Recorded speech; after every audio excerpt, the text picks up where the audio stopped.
Hello बच्चों। पिछली video में मैंने 2 और 3 से विभाज्यता की जांच के बारे में बताया। उम्मीद करता हूं कि आपकी समझ में आ गया होगा।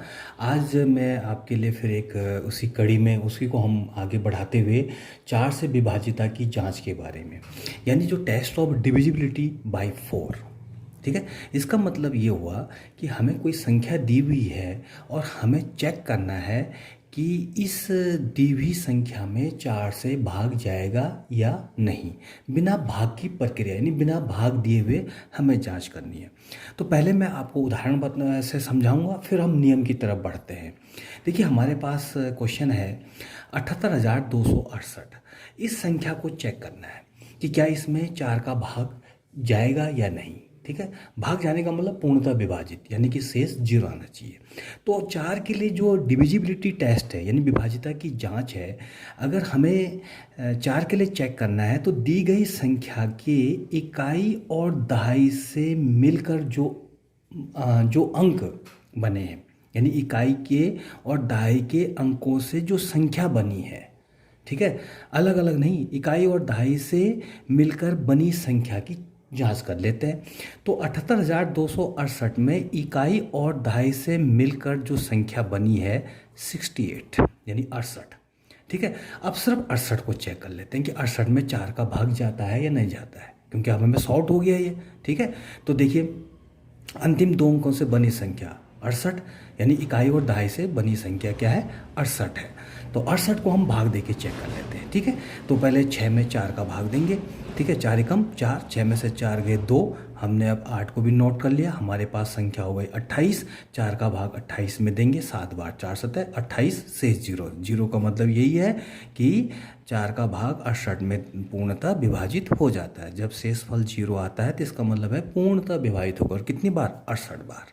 ठीक है, तो अगर जो है इकाई और दहाई के से मिलकर बनी जो संख्या है उसमें 68 में 4 का भाग पूरी बार चला गया, तो हम कह सकते हैं कि जो हमें संख्या दी हुई थी 78,268, इसमें 4 का भाग चला जाएगा। ठीक है, आप भाग दे के भी जरूर चेक करते हैं शुरू में प्रैक्टिस के लिए। ठीक है, और मौखिक भी दे सकते हैं। देखिए, 4 का भाग अगर हम 78,268 में देंगे, 4 एकम 4, शेष 3, 38 हुआ, 4 नम 36, 2 शेष, फिर ये 22 हो गया मिलके, 4 पंजे 20, फिर 2 शेष 26, 4 छक्का 24, 2 शेष 28, 4 सत 28। ठीक है, तो हम कह सकते हैं कि 78,268 में 4 का भाग पूर्णतः विभाजित हो जाता है।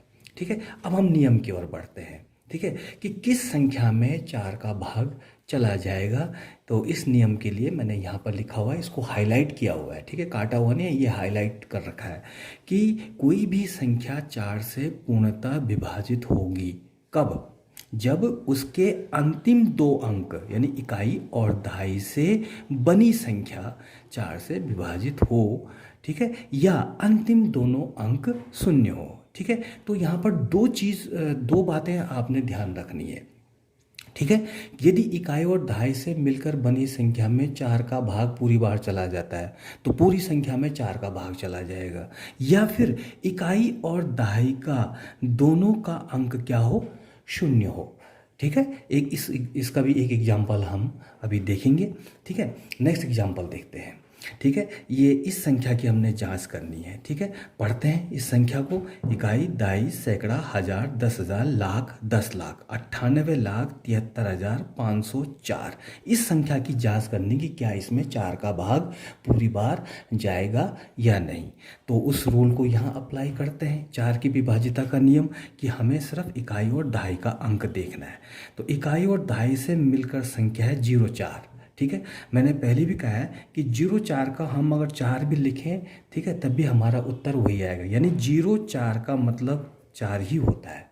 ठीक है, और अगर आपको 0,4 को अगर भाग दे के देखना तो यहाँ भी देख सकते हैं, 4 का भाग 0 में 0 बार। ठीक है, 4 को नोट किया, फिर 4, 4 एकम 4, शेष 0। ठीक है, तो 0,4 का मतलब 4 ही होता है। इस अगर हम 0,4 से मिलकर हम जो है 2 अंकों की संख्या के लिए पहले भी बता चुके हैं, तो 0,4 का मतलब इसमें 4 का भाग चला जाएगा। ठीक है, 0,4 का मतलब 4। ठीक है, तो इसका मतलब है कि जो 98,73,504 है ये 4 से पूर्णतः विभाजित है। ठीक है, मैं समझता हूँ आपकी समझ में अलग अलग पैटर्न के मैंने क्वेश्चन दिए हैं छांट के, ताकि आपको कंफ्यूज ना हो। ठीक है, एक ही उदाहरण से अपनी बात को मैंने नहीं समझा रहा हूँ, मैं कई उदाहरण लेके समझा रहा हूँ ताकि आपको प्रॉब्लम ना आए। ठीक है, तो हम जो हमारा लिखने का तरीका है, हम क्या कर सकते हैं, चूंकि 04 से पूर्णतः विभाजित है, अतः 98,73,504 भी 4 से पूर्णतः विभाजित होगी। ठीक है, हम परीक्षा में इस तरह से लिख सकते हैं। ठीक है, एक और उदाहरण देखते हैं, क्योंकि 4 के नियम में दो बातें आ रही हैं। 4 की विभाज्यता के नियम में दो बातें आ रही हैं कि इकाई और दहाई से मिलकर संख्या में यदि 4 का भाग चला जाता है तब पूरी संख्या में 4 से भाग चला जाएगा। और इसमें दूसरी बात भी याद रखनी है, अगर इकाई और दहाई दोनों शून्य हों तब भी पूरी संख्या में 4 का भाग चला जाएगा। देखिए कैसे, यहाँ पर एक संख्या है, इकाई, दाई, सैकड़ा, हजार, 10,000, लाख, 10 लाख, 65,13,700। अब इसको चेक करना है। ठीक है, तो चेक क्या करना है, इसमें सीधा सा नियम लग रहा है। ठीक है, डबल जीरो है लास्ट में, तो इकाई और दहाई से मिलकर संख्या डबल ज़ीरो, इसलिए जो है 65,73,700 4 से पूर्णतः विभाजित होगी। ठीक है, इसके लिए मैंने एक तर्क भी दिया हुआ है कि अगर जो है माना कोई संख्या जो है, किसी भी संख्या को अगर 0 से गुणा करते हैं 0 ही आता है। अब इस संख्या को इधर शिफ्ट कर लें तो ये 0 तो यहीं रहा, ये वाला 0। ठीक है, तो ये संख्या गुणा में है तो यह भाग में चली जाएगी। ठीक है, 0 बटा कोई भी संख्या। ठीक है, तो कोई किसी भी संख्या का भाग अगर 0 में देंगे तो 0 ही जाता है। जैसे हम 2 का भाग अगर 0 में देंगे तो 0 बार भाग जाएगा। ठीक है, तो 0 में किसी भी संख्या का भाग चला जाता है, और यहाँ डबल ज़ीरो की बात हो रही है।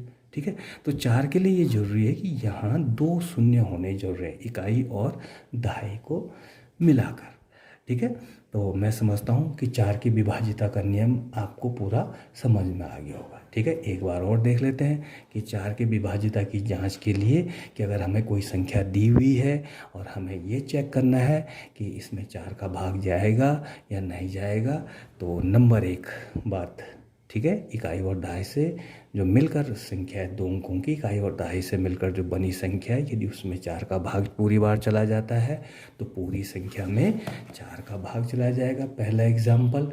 और दूसरा एक रूल इसमें, इसी का जो पार्ट 2 है कि यदि इकाई किसी संख्या के इकाई और दहाई में दोनों शून्य हो, इकाई और दहाई, ध्यान रखिए इकाई और दहाई दोनों शून्य है, तब भी इस पूरी संख्या में 4 का भाग चला जाएगा। ठीक है, तो रूल्स आपने धीरे धीरे याद करने हैं।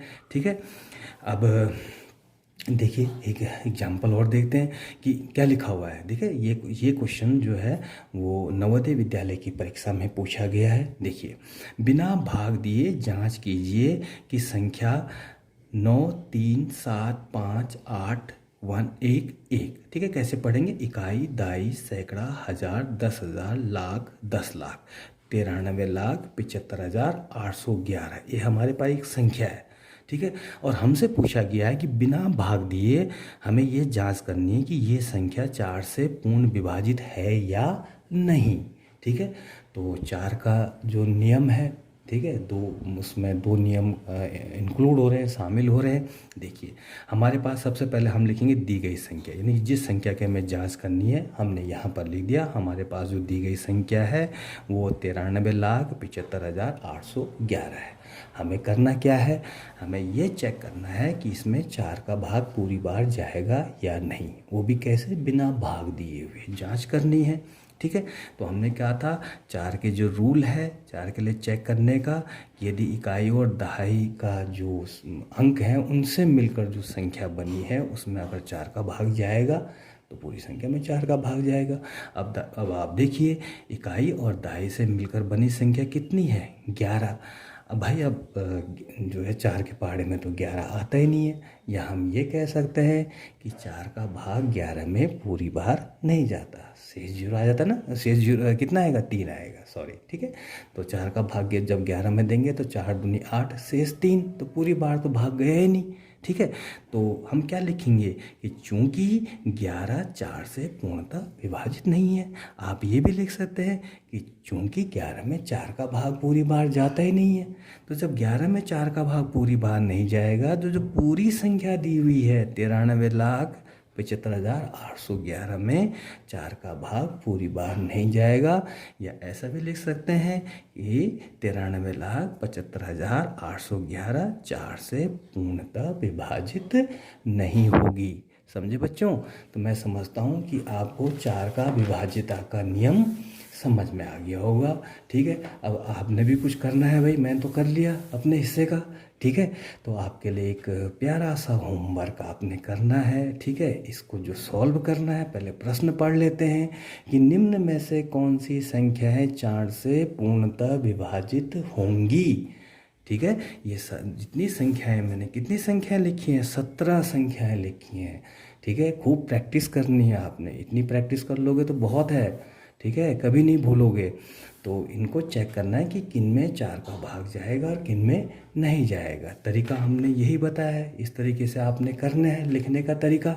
ठीक है, तो ये जो संख्याएं हैं ये आपके लिए होमवर्क है। इनको हर एक को चेक करना है कि इनमें 4 का भाग जाएगा या नहीं, या कौन सी संख्याएं 4 से विभाजित होंगी और कौन सी नहीं होंगी।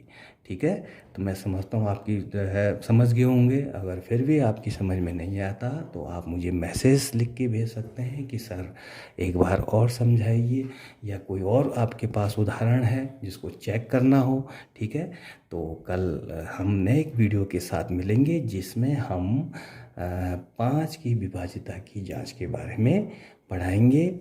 ठीक है, तो टिल देन बाय बाय।